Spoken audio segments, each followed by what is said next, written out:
You may think I'm magical, but what's magic if you can't feel it? Taste it.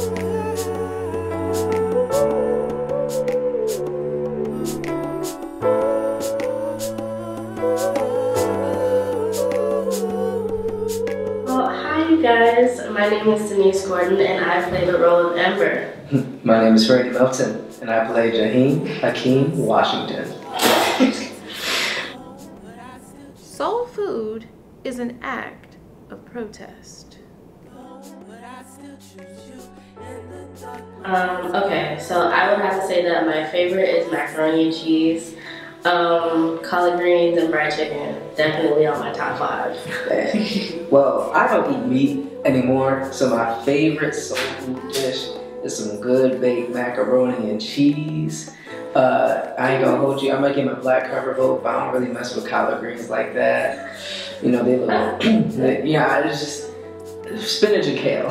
Spinach and kale's for me. There's nothing wrong with spinach and kale. Cornbread, yo, cornbread is bomb. Cornbread will always be in my top 2. But not everybody can make my cornbread. Like, it has to be like my true. Mom making my cornbread. Because they don't add the right amount of milk. So it's just, I'm really picky about my cornbread. Yeah, it gotta be. I like sweet cornbread, so that's how I roll. I'll give you points back on your midterm if you prepare and give a response on a soul food dish. 5 points. Do I know how to cook? What? You never had my cooking, so. Wait, I haven't. You've never had my cooking either. I know, so do you know how to cook? I know how to cook pasta. Alright, so soul food, yes, I know how to cook some soul food. Back in my meat eating days, in like 2017. That was like 2 years ago. Okay. At Howard University, HU, you know, we were. No, sorry. Hey, I was living in Slow Hall, and I like cooked some fried chicken, some macaroni and cheese. We couldn't bake it because they didn't have an oven. Some macaroni and cheese, some cornbread. I did it like in a pan, like pan-made cornbread, and it was bomb. It was real bomb. So I don't know why food hit different when you want to struggle. So I feel that 100%. Because you can't afford it. I'm hungry. That's why I didn't Ember. True. I mean, I don't know. I mean, I watched my mom cook, so she taught me a lot. If it wasn't for her, I would be starving. So at least I learned something from her. I will.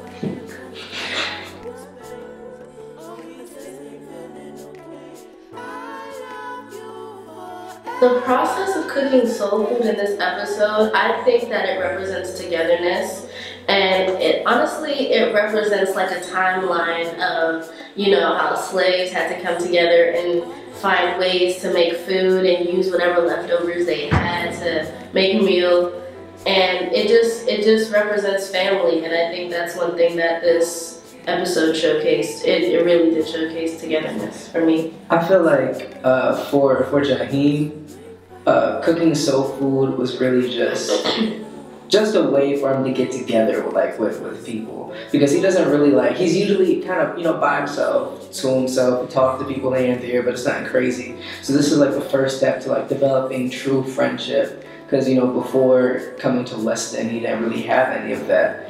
And it also shows how people come from different cultures. Like you have Hadia who's walking in, and Jaheem was like, "Yo, did you bring falafel?" Because he doesn't know. And she's like, "I'm from Dallas," and it just kind of shows how we can just assume things. Maybe we need some space. We're just different now.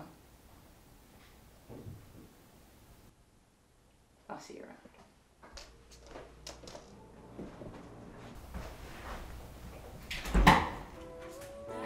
Okay, so what do you think Jaheem's favorite soul food dish is? Jaheem's favorite soul food dish? Oh, his favorite soul food dish is he probably like take mac and cheese and crush up the cornbread and put the cornbread in the mac and cheese. Oh my god, Jaheem different. He hungry, so I feel like he would do that. Maybe some fried fish, some Louisiana style fried fish. He's from Chicago, but I mean, it hit different. It hit different. Slap. So I feel like, yeah, that's what it means. Yeah. And then that's what it means. That's actually, I think that episode was like the first step, like where our characters kind of like get comfortable with each other. Yeah. They just interact with, they get comfortable, because after that, that's when they start talking and start roasting each other. True. I feel like Ember is annoyed by Jaheim. Nah. But, like sometimes, not like get away from me, but it's just like a nice annoyed. Exactly. Like, I like you type of annoyed. He's just like, I'm bored, so let me just step up to this girl real quick. Pretty much, and be like, whatever. Like she's annoyed by you sometimes, but in a good way. It's like family. You know? Whatever. Okay, forget you. Forget you. That's why you look like this. You bring falafel or something? Nigga, I'm from Dallas. What? Boop, bye. This look good. Yes, loves. I don't know What what we y'all eating? cooking. Where's Lena though? What? Oh. That smells wonderful. Don't it? I feel like all of them are awkward in their own way, and they kind of like find relief in each other, and they're all going on a journey. I mean, anybody who's like in college, they're going on their own little journey, but I guess they just find comfort in each other, and they find love and support, and that's why you see them kind of squad up like throughout the episodes. I feel like for Jaheim, he didn't even like he didn't even think that he was going to get a squad. He was kind of just talking to like Amaya, and that was like his best friend, and then everybody else kind of came together. So I don't really think that he really has a set definition for a squad. I feel like he kind of just feels like, okay, these are some cool people, let's see where this goes, but if it doesn't go anywhere, I'll be cool. Yeah. So that's kind of what I get from him. But it's also like the first time where he feels like free to, I guess, kind of be liberated and be himself. Yeah, most definitely. Like, what you want to be if you could be anything? I guess I haven't thought about that. Yeah, I know. Because you've been so busy doing all that crazy stuff. Like talking like somebody that ain't you? Changing your clothes, reading Cornell West or whatever. That's not crazy. I mean, yeah, but it ain't you. So I kind of just want to give like a quick brief description on my character. She is a free spirit in the sense that she had to be Amaya before, so she had to find comfort in expressing herself through art and doing hair.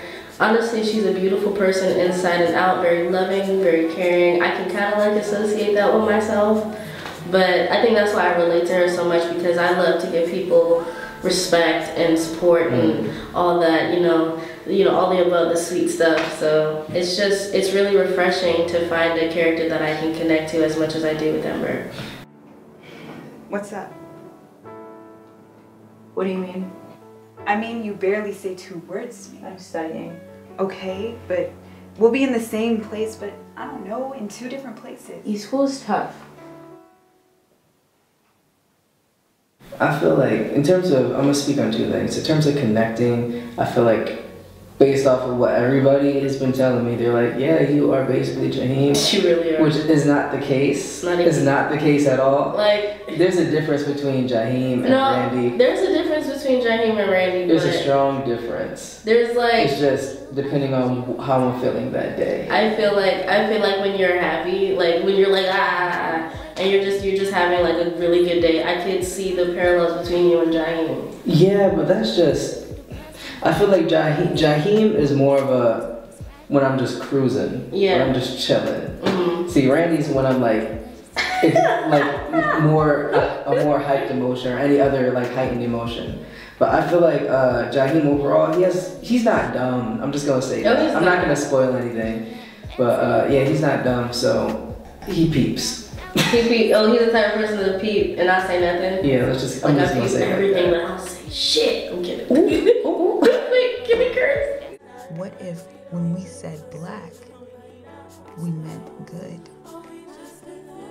What if black magic tasted like brown honey? What if God concocted something uniquely dark?